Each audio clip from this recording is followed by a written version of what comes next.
Bien, estamos acá y seguimos en el evento de Protege Venezuela. Gracias por acompañarnos el día de hoy.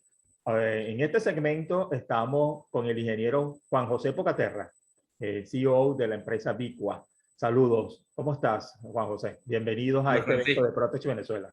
No, qué gusto estar aquí, qué gusto seguir tocando estos temas que a ambos nos apasionan y bueno, chévere que podamos tener esta conversación y poderla compartir con la gente. Juan José es un joven empresario, un joven emprendedor de esta Venezuela que estamos potenciando, ¿no? Por eso era importante tenerlo el día de hoy en este evento que lo hemos denominado Retos y Oportunidades de un País con Grandes Potencialidades. Y Vicua, con todas sus plataformas, todos sus emprendimientos, está haciendo mucho por Venezuela y está exportando. Somos un país de exportación.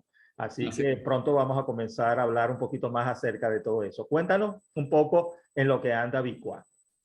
Mira, Francisco, bueno, nosotros, como comentaba, somos una empresa que es de base tecnológica, es decir, somos quizás en Venezuela los que tenemos más años bregando en este tema de inclusión de tecnologías de cuarta revolución industrial hacia temas tan complejos como es la gestión urbana.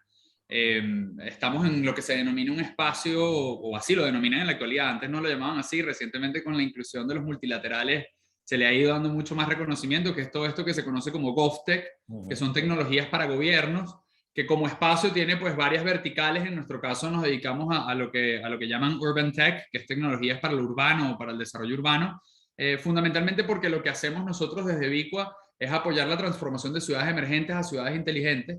Y cuando uno dice eso a veces es como abstracto entender qué es lo que es. Y nosotros lo que hacemos es que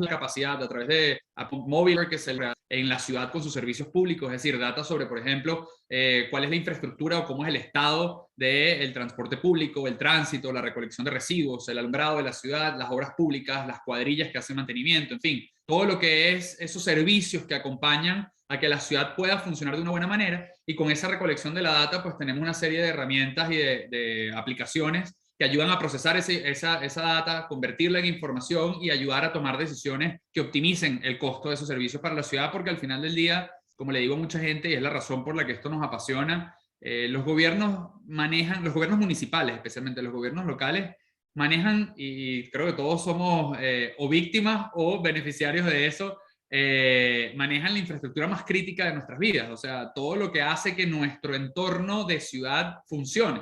Entonces, si nosotros no ayudamos a esos entes, a esas instituciones, a esos funcionarios, a esos individuos que se encargan de administrar esos servicios, a dotarlos de herramientas que les permitan hacer un mejor trabajo, mucho más conforme a los retos que estamos viviendo en el urbano en el siglo XXI, pues al final del día lo que estamos es afectándonos a nosotros mismos, porque entonces los servicios que nos acompañan y que nos permiten tener una vida mucho más plena y con calidad en lo urbano no se va a dar. Entonces eso a nosotros nos quita el sueño porque sabemos que es una oportunidad que tenemos de poder transformar no solo América Latina, sino en este caso Venezuela, que es uno de los países más urbanizados de América Latina, por cierto, y eso creo que hay que aprovecharlo.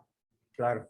Me gustaría que tocáramos un tema, ¿no? Al común del ciudadano, todavía el tema, por supuesto, ese de Smart City, o sea, Sí, convertir una ciudad inteligente, el tema, ahora que nos estás conversando acerca de los GovTech, o sea, imagínate, o sea, otros conceptos adicionales que se están manejando a nivel internacional, en el cual, bueno, tú y yo estamos bastante relacionados, sin embargo, noto, ¿no? Que la comunidad, el emprendedor joven nato y Nobel que está naciendo, todavía estos temas son áridos, ¿no?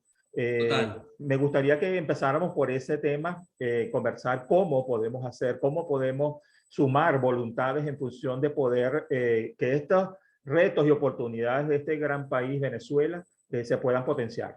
Es una súper pregunta y un súper tema a tocar, Francisco, porque efectivamente todavía para nosotros el concepto tiene un problema fundamental cuando uno habla de ciudades inteligentes. Nosotros lo usamos porque evidentemente es como ya se ha vuelto un lugar común al que uno dice esto y más o menos la gente se puede medio imaginar. A veces lo ponemos muy supersónicos y entonces nos imaginamos carros volando por ahí o robotina haciendo la comida y haciendo el mercado y mandándola a la casa.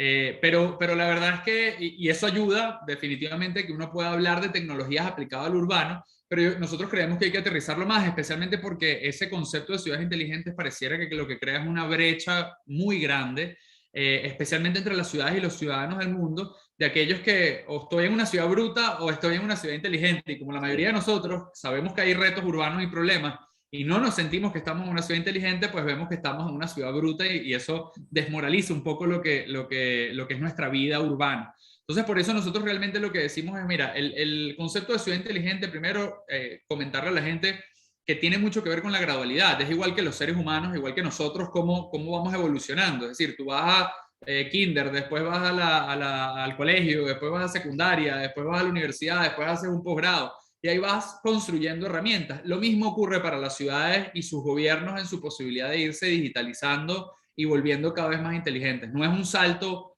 cuántico que o lo soy o no lo soy, sino que poco a poco voy adquiriendo esas capacidades. Y ahí entra el ciudadano como uno de los elementos fundamentales de toda esta estrategia de transformación. ¿Y por qué? Porque en primer lugar, los ciudadanos tenemos hoy en el poder de nuestras manos, con nuestros dispositivos móviles, la capacidad de ser un actor neurálgico en la transformación digital de nuestras ciudades. Y lo primero que sería que yo, ciudadano, me preguntaría, bueno, ¿por qué quisiera yo ser parte de eso? Y déjenme decirles que al final del día eso tiene mucho que ver es con la misma productividad individual. Para darles una idea en números de algunas cosas que limitan hoy nuestra capacidad. Latinoamérica, como les decía, es la región más urbanizada del mundo, o está siempre compitiendo. En algunos años, a veces otras regiones del mundo nos pasan, pero en líneas generales somos, y siempre hemos estado a la vanguardia de tener la mayor cantidad y proporción de población urbana, es decir, de población de América Latina viviendo en ciudades. Venezuela es un país que, por su proceso de descentralización joven que ocurrió a finales de los años 80, a principios de los años 90, ha sido un país que siempre ha estado a la vanguardia de ese proceso de ir incrementando la cantidad de ciudades y teniendo población más urbana que rural. Somos el cuarto país más urbanizado de América Latina. Bueno, no en vano tenemos más de 47 ciudades intermedias en toda Venezuela, es decir, ciudades que tienen más de 100.000 habitantes. Eso no es común en los países. Entonces, les estoy echando todo este cuento porque al final cuando uno ve ese movimiento demográfico y migratorio de lo rural a lo urbano, eso debería representar, y hay una correlación en países donde esto ha ocurrido de forma sostenible y de la mano de buenas prácticas de desarrollo urbano, eso debería implicar que nosotros crecemos cada 10 años nuestro PIB per cápita alrededor de un 30%. Y eso, como sabemos, no ha pasado. Claro. Eso no ha pasado por distintas razones.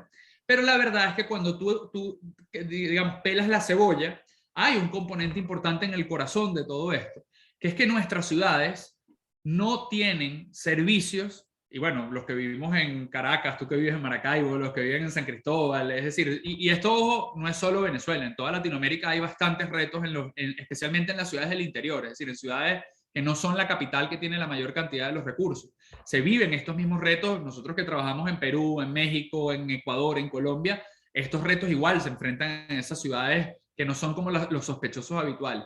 Entonces, la realidad es que lo que ocurre cuando tú no tienes una ciudad que funciona bien, que no tiene un buen sistema de transporte, que no tiene un buen sistema de recolección de residuos, que no tiene un buen mantenimiento adecuado de sus espacios públicos a través de mantenimiento tanto preventivo como correctivo de lo que puede ocurrir en esa infraestructura, que no tiene una buena red de alumbrado público que por ende afecta temas de seguridad, temas del uso del transporte, genera accidentes viales, todo eso va conectando. Y eso es lo que termina afectando y no nos damos cuenta, es que lo que está atentando es contra nuestra propia productividad y calidad de vida como individuos. Es decir, si, como muestran los números, nosotros seguimos teniendo ciudades donde el promedio del trayecto, lo que los americanos llaman el commuting, el trayecto entre mi casa y mi trabajo y mi casa, me toma en promedio 2 horas, que eso es más o menos el promedio de América Latina en las ciudades intermedias y grandes de la región. Bueno, estás hablando de que una persona puede perder al año, basado en una expectativa de vida de Latinoamérica promedio de 72 años que tenemos los latinoamericanos, puede perder en su vida, en su totalidad, casi 3 años de su vida en ese proceso de ir de su casa a su trabajo. O sea, imagínate la locura de lo poco productivo que somos como sociedad cuando un individuo pierde 3 años de su vida para poder trasladarse a ser entonces productivo, es decir, a salir del confort de su hogar para tratar de ser productivo, creativo, innovador. A eso le sumas, no hay agua, no hay luz, tengo todos los problemas de servicios que me acompañan. ¿Y qué es lo que ocurre? Que tienes una sociedad que es poco innovadora. Y con esto no quiero decir que no tenemos las habilidades para ser más productivos, todo lo contrario, es que teniéndolas, lo que nos afecta es el entorno que nos rodea. Y ahí es donde el ciudadano tiene que tener una conciencia de la importancia de ir transformando su ciudad. Entonces, conectado a eso, para concluir, que yo creo que hoy los ciudadanos tenemos un grandísimo poder, que es esto que está acá, que es el dispositivo móvil, donde nosotros somos tanto generadores de información relevante para el urbano y donde la compartimos. Un caso ejemplo de eso es Waze. Es decir, si aquellos que utilizan la aplicación de Waze para navegar por la ciudad, cuando tú tienes abierta esa aplicación y estás consumiendo y estás viendo cuál es la ruta más óptima para llegar de tu casa a tu trabajo con tu vehículo, tú también estás compartiendo con el resto de los ciudadanos información que ayuda a dar ese dato de cuánta congestión vial hay, que dónde hay un bache, donde hay de repente un accidente vial que me está retrasando el tiempo. Es decir, estás consumiendo información y estás brindando información. Y hoy en día, lo que más ayuda a que las ciudades funcionen de manera productiva es que se rompa la simetría de información y puedas tener ese compartir, esa unión, ese flujo y ese intercambio de información entre los ciudadanos que habitamos en la ciudad. Otro ejemplo son los casos como Uber o Airbnb, estas plataformas de economía colaborativa, donde, bueno, yo tengo una propiedad que antes me hubiese costado infinito que alguien tuviese acceso a ella, alguien que está visitando, alguien que quiera alquilarla por un momento temporal. Tú vienes de viaje a Caracas y tienes que pasar una semana, pero bueno, tenías que hacer una reservación de hotel, de repente entonces era mucho más costoso para ti, estaba lejos porque no podías pagar suficiente, estaba lejos del sitio donde te tienes que ubicar. Bueno, en fin, estas plataformas reducen la simetría de información, te abren el mercado y te dicen, oye, tú que tienes oferta y tú que tienes demanda, ven acá, júntate y vamos a hacer mucho más óptimo el proceso en el que una persona que quiere encontrar una vivienda, un hogar temporal o incluso a veces no temporal, sino incluso para alquilarlo de manera más permanente, pues bueno, tiene un espacio y una plataforma donde hacerlo. Entonces, la tecnología lo que se vuelve es un habilitador del intercambio productivo que al final se da en los entornos urbanos y vivimos en entornos urbanos es porque esto puede ocurrir más rápido, es decir, porque tú y yo podemos estar en un mismo espacio, en un mismo momento y podemos entonces construir mayores sinergias que nos lleven a ser más productivos como individuos. Excelente. De aquí rescato dos cosas, Juan José, ¿no? Una, que el ciudadano es un actor principal. Así es. No es un actor pasivo, sino Así un actor principal donde él puede tomar decisiones y forma parte de esas decisiones. ¿Ok? Y lo otro que rescato de tu planteamiento es que lo exitoso en aquellas startups que realmente quieren llegar, bueno, se habla de unicornios, etcétera, o sea, se habla de todos estos temas a nivel mundial, es porque esas plataformas toman en cuenta al ciudadano, lo incluyen en su plataforma como parte de ese actor principal. Entonces, vemos la perspectiva del ciudadano y vemos la perspectiva de la empresa, ¿no? Del startup, donde fíjate que el hilo conductor es esa persona, es ese usuario final que de una u otra manera forma parte de ese activo, ¿no? Bueno, excelente. Nos gustaría que nos tuvieras una presentación, si tienes algo que compartir, y empezamos por ahí y seguimos conversando. Y ahí vamos conversando. No, yo con la presentación lo que más quería es, de alguna manera, compartir algunos elementos o algunos datos o algunos, algunos bosquejos de por qué esto es relevante. Lo primero, y como les decía, es que hoy nosotros vivimos, Francisco, y hay que preguntarse por qué es que nosotros vivimos en ciudades. ¿Y por qué es tan importante este tema? ¿Por qué hablar de ciudades inteligentes y hablar de desarrollo urbano sostenible es incluso uno de los objetivos de desarrollo impulsado por las Naciones Unidas para nosotros enmarcarnos como sociedad en hacia dónde tenemos que ir? Y la realidad es que lo primero es que nosotros cuando hablamos de ciudades nos tenemos que dar cuenta que lo que estamos es maximizando el uso del espacio terrestre y los recursos que tenemos a nuestra disposición. Es decir, la razón por la que pasamos de tener y de vivir quizás más dispersos en el territorio, cada uno con una superficie gigante, a vivir más cerca, es por un tema de costos, es por un tema de darnos acceso, por ejemplo, a agua potable, a electricidad, a transporte, porque no es lo mismo tener que construir una red, se podrán imaginar, de distribución de agua potable en kilómetros de territorio y extensión, a tener que hacerlo en un espacio mucho más reducido, donde lo que tenemos es una alta densidad poblacional y tenemos más gente viviendo una cerca de otra, porque ahí el costo de distribución de los servicios se hace menor, pero al mismo tiempo tiene un reto gigante cuando lo hacemos así, que es la demanda. Hay mucho más demanda condensada en un espacio, es decir, si tú sales a la calle de tu casa o de tu edificio, contigo hay miles de personas que están queriendo consumir ese mismo recurso que está llegando, sea de transporte, sea de agua, sea de luz. Entonces ahí es donde las ciudades tenemos que hablarlas y conceptualizarlas en función de que el ciudadano, como decías tú, es un actor principal en esta ecuación y que debe entenderse como un prestador y como decía, alguien que entrega información y alguien que la consume, pero que también consume de esos servicios. Entonces, por eso es que hoy el ciudadano juega un rol fundamental, porque sin la participación del ciudadano en estos procesos de transformación y el entendimiento de lo clave que es apostar por una agenda urbana, yo de hecho creo que una de las cosas relevantes que tiene esta ponencia hoy en día para Venezuela es que estamos a las puertas de un proceso electoral. Entonces, lo importante es, a mí ahí más allá de lo político, que nunca ha sido mi tema, yo veo es la agenda que está por detrás. Yo lo que le pido al ciudadano que está ahí es que evalúe las agendas desde el punto de vista del desarrollo urbano. ¿Cuál es el candidato que trae a la mesa de alguna manera una propuesta que entiende la ciudad en la que está buscando optimizar y mejorar sus servicios, que quiere tomar mejores decisiones basado en evidencia y en data para que no sea basado en el instinto político que pueden tener y que realmente esté buscando la mejora de la calidad de vida? Hoy más que nunca, que el ciudadano esté empoderado para empujar una agenda que tiene que ver con un desarrollo urbano sostenible se hace esencial. Y fíjate que no, como te decía, no es algo que digo yo, es algo que las mismas Naciones Unidas ha establecido como un elemento crítico en su hoja de ruta. ¿Y por qué? Porque al final, si no tenemos ciudades y comunidades sostenibles, como indica el ODS 11, bueno, lo que está ocurriendo por detrás es que estamos teniendo sociedades menos productivas y con menos capacidad incluso de adaptarse a las nuevas realidades y a los nuevos retos que se enfrentan. Y eso va, y aquí quisiera de repente hacer un paréntesis, o sea, en el sentido de volverlo a traer a la conversación, es que fíjate todo el abanico de cosas que incluye tener una ciudad y una comunidad sostenible. Implica asegurar el acceso a la vivienda. Hoy tenemos que ser mucho más creativos en cómo se construye el mercado inmobiliario. Creo que para PropTech, ¿por qué lo digo? Porque obviamente estamos en el marco de hablar de PropTech, que justamente toca estos temas, es cómo podemos traer innovación a estos temas de propiedades, de bienes, de desarrollo de alguna manera físico urbano.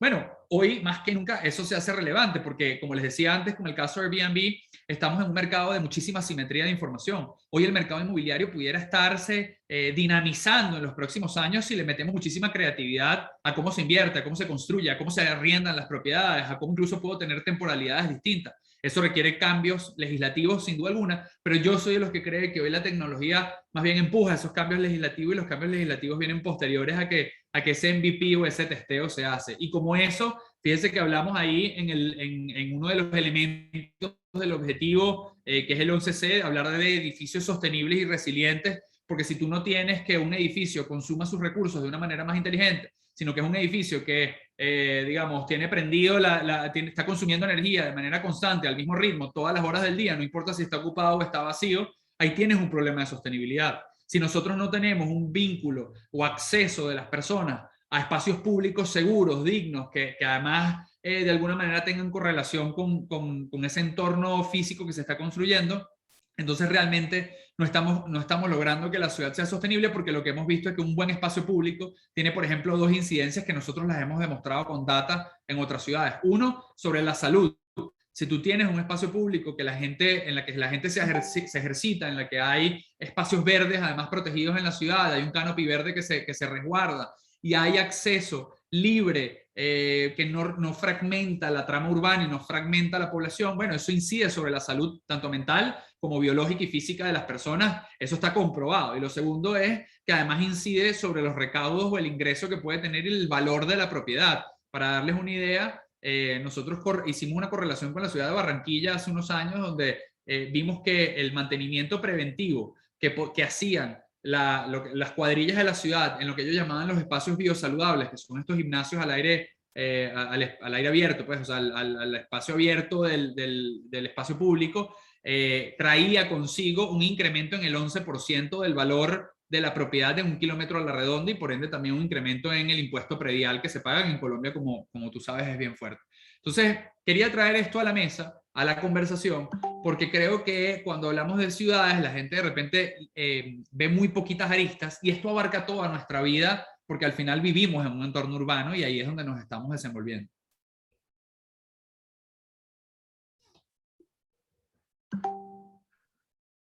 Excelente, Juan José. Yo creo que has tocado unos temas bien interesantes que nos dejan reflexiones, ¿no? Y eso es importante, ¿no? Uno, el tema de la sostenibilidad, cómo el tema de sostenibilidad no está ajeno, ¿no? A todo esto. Y segundo, quería puntualizar el tema de seguir conversando sobre yo como empresario, yo como emprendedor, puedo realmente circunscribirme a todo esto.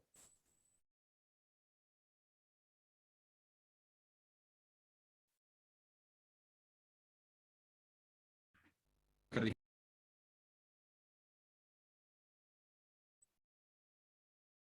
Sí, no te escuchamos el micrófono. Ahí, que Ajá. Zoom No te nos sacó, preocupes. se molestó. Sí, bueno, no te preocupes. Conversaba sobre que quería rescatar de tu presentación el tema de la sostenibilidad, ¿no? Yo Sí, creo que es importante ver ese otro tema, ¿no? Ahí estamos incluyendo ingredientes, ya incluimos al ciudadano, ahora vamos a tocar el tema de la sostenibilidad. ¿Cómo ves tú el tema de la sostenibilidad relacionado con esto, ¿no? Y yo como emprendedor, como sí. empresario, como empresario Nobel que estoy iniciándome en todos estos temas, ¿puedo realmente circunscribirme y ser parte de todo esto? Hoy hay dos formas, es decir, cuando se habla de sostenibilidad, al final lo que se dice o lo que está subyacente a ese término es como sector privado, público y ciudadano, como para resumir en esos tres actores toda la sociedad, a pesar de que obviamente ahí estoy dejando por fuera probablemente otros espacios, pero como para hacerlo lo más genérico posible. Eh, Cuando hablamos de sostenibilidad es cómo podemos hacer dos cosas. Uno, garantizar que el crecimiento que nosotros queremos tener, económico, poblacional, de aquí en adelante, utilice un balance de recursos que hace que no estemos consumiendo más de lo que generamos desde el punto de vista de recursos para el mundo, para mi espacio y luego para el mundo, porque sabemos que hay una interdependencia. Es decir, si hay una ciudad donde existe un alto grado de contaminación, como puede ser una ciudad de Monterrey, en la explotación de las canteras que llevan a toda la industria cementera, eso no solo afecta a Monterrey, eso afecta a todas las ciudades que están alrededor, incluso países que están alrededor. Entonces, cuando vemos que no hay, que hoy la sostenibilidad tiene que ver con cómo yo consumo esos recursos y cómo también le hago un input. Por eso es que se habla tanto cuando se asocia, cuando hablamos de sostenibilidad, a lo que se llaman sociedades de carbón neutro. Es decir, que, porque nunca vas a hacer, hay un concepto como, que es algo que hay que desmitificar. La gente habla de reducir la huella de carbono y volverla negativa. Eso es imposible. El ser humano al final del día siempre genera una huella de carbono, ¿no? Tú nunca vas a ir a ser negativo en esa generación. Lo que tienes que buscar es que seas neutro, que tú lo que estás consumiendo de esos recursos, puesto en este caso en el marco del carbono, sea equilibrado y sea equiparado a lo que tú también entregas de beneficio a esa ecuación. Entonces, cuando hablamos de sostenibilidad, tiene que ver con, es, como decía, primero, con el tema del consumo de los servicios y segundo, con la resiliencia ante los cambios que yo puedo tener para que cuando eso ocurra y me viene algo sobrevenido, como puede ser una pandemia y el COVID-19, yo no me encuentre ante una situación de vulnerabilidad que pueda atentar contra el futuro de la especie. Es decir, no me encuentre ante una situación donde, bueno, los gobiernos, y fíjense que nos pasó en el 2020 con el COVID, fundamentalmente la agenda de transformación digital de gobierno se ha impulsado en los últimos meses prácticamente, está durísimo. Bueno, estuvo en la Asamblea, no sé si lo vieron, pero en la Asamblea General de las Naciones Unidas, el mismo secretario general lanzó una nueva iniciativa de transformación digital de gobierno, el Banco Mundial, CAF, BID, todos lo han ido acompañando, obviamente cuando hablas del sistema internacional y multilateral. ¿Y por qué? Porque lo que nos demostró el 2020 es que si ocurría o como ocurrió una pandemia como fue el COVID, los gobiernos y los ciudadanos no estaban preparados para manejar la información en tiempo real y poder responder rápidamente, con lo cual te haces poco sostenible, porque básicamente lo que tuvimos que hacer fue apagarle el switch al mundo por un año para entonces ver cómo no nos moríamos como especie. Sí, O sea, imagínate lo descabellado de eso desde el totalmente. punto de vista de la sostenibilidad. Si eso te pasa 3 veces más, bueno, básicamente vas a tener una sociedad que probablemente incremente sus niveles de pobreza, muchos de los cuales, por cierto, habíamos superado durante el siglo pasado en la posguerra mundial, en la Segunda Guerra Mundial, habíamos logrado ir sacando a más gente de la pobreza poco a poco. El mundo estaba, a pesar de aquellos que lo ven como un punto de vista pesimista, el mundo en sus indicadores globales estaba mejorando. Entonces, si tú no tienes una infraestructura que se adecua a esas realidades sobrevenidas, naturales o no, que se te pueden generar en el tiempo, no tienes una sociedad sostenible. Entonces, esos son los dos parámetros, consumo de los recursos y adaptabilidad o resiliencia ante esos cambios que pueden venir. Para eso, el rol del sector privado, en este caso de los startups, de los emprendimientos, pero también de las corporaciones, es incorporar en sus procesos productivos o trabajar para que parte de su propuesta de valor sea ayudar a que otros transformen sus procesos productivos para garantizar estas dos cosas. Si una compañía hoy en día no está midiendo en tiempo real, una compañía, por decir un espacio, pues una industria, un mercado, un ciudadano, no está midiendo cómo consume sus recursos y cómo genera valor a la sociedad y no está preparándose para tener información con la cual pueda tomar decisiones más ágiles, más rápidas, que entiendan el impacto que generan en el resto de sus coterráneos, no hay una sociedad sostenible. Entonces hoy las corporaciones deben involucrar la agenda de transformación digital, que por cierto, no se debe hacer, tiene un componente importante de eso, pero no se debe hacer solo porque te reduzca costos y porque genere un buen retorno de inversión, que eso soy el que más lo apoya, sino porque haciendo eso es que entonces estás contribuyendo a la agenda de sostenibilidad, que es lo que está impulsado en estos objetivos de desarrollo que se han creado en el marco de las Naciones Unidas. Y te hace perdurable en el tiempo, ¿no? También, ¿no? Yo Eso pienso, es, porque yo pienso que de eso pronto, es. yo veía mucho el tema de la transformación digital a raíz de la pandemia del COVID-19 como muy moda, ¿no? Cónchale, Sí, ahora ya tengo el celular y ahora ya puedo meter una apps más porque ya puedo trabajar tal. No, no, no. Esto no es moda. Esto así fue lo es. que tú estabas diciendo. Y resulta que, como dicen muchos, y bueno, es un mensaje muy trillado, ¿no? Tenemos que montarnos en la ola, ¿no? Y Así es. surfearla y aprender a surfearla. Apenas estamos empezando a aprender cómo podemos surfearla y irnos adelante.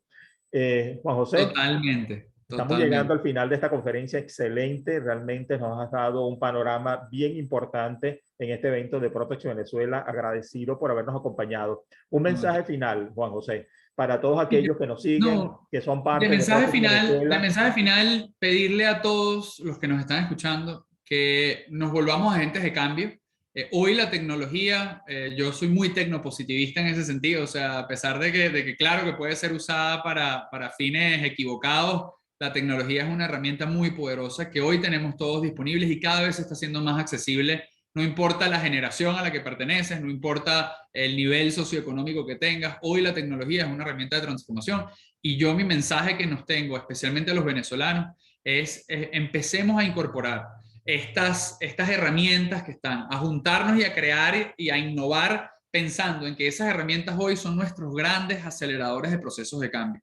Y por último, porque como lo decía, creo que estamos en un momento dulce para dar este mensaje, seamos como ciudadanos conscientes de nuestro rol. Nuestro rol en participar con información y utilizando las herramientas que tenemos disponibles para construir un espacio urbano, una ciudad mucho más sostenible, pero también como ciudadanos fiscalizando de alguna manera la agenda de quienes nos gobiernan y ayudándolos, más que fiscalizando, es ayudándolos a que inviertan y pongan como prioritario el tema de la sostenibilidad, una mejora en el uso de los servicios y la implementación de tecnologías que nos ayuden a dar ese salto cuántico en nuestros espacios urbanos, porque tenemos toda la oportunidad del mundo basado en la condición demográfica de habitantes mayoritariamente viviendo en ciudades. Y eso tenemos que aprovecharlo. Los próximos 60 años de Venezuela tenemos que aprovecharlos en función de su capacidad para poder innovar y para poder volverse una sociedad que dé un salto importante en la calidad de vida en su entorno urbano. Y eso solo lo logramos ciudadanos muy activos, muy comprometidos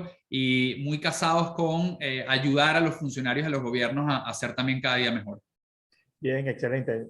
Juan José, nosotros desde Protect Venezuela estamos lanzando una Agenda 2030 para Venezuela, ¿no? Buenísimo. Que en estos próximos años empecemos a vernos, a transformarnos, potenciar la posibilidad de que el ciudadano sea ese actor principal.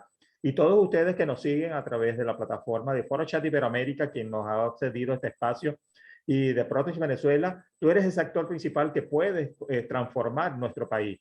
Gracias, Juan José, por habernos acompañado y realmente invitarlos al próximo segmento. No se lo pierdan. Estará José Miguel Echenique, el director estratégico de Protege Venezuela, que nos dará ese cierre y conclusiones de este evento maravilloso que hemos tenido hoy. Así que agradecido, Juan José. Sigan a Vicua, www.vicua.com, y todos aquellos emprendimientos, Urbo, otro que tiene por ahí acerca de transporte urbano. Así que síganlo porque estamos realmente en la senda de la transformación de nuestro país. Así que muchas gracias a todos ustedes.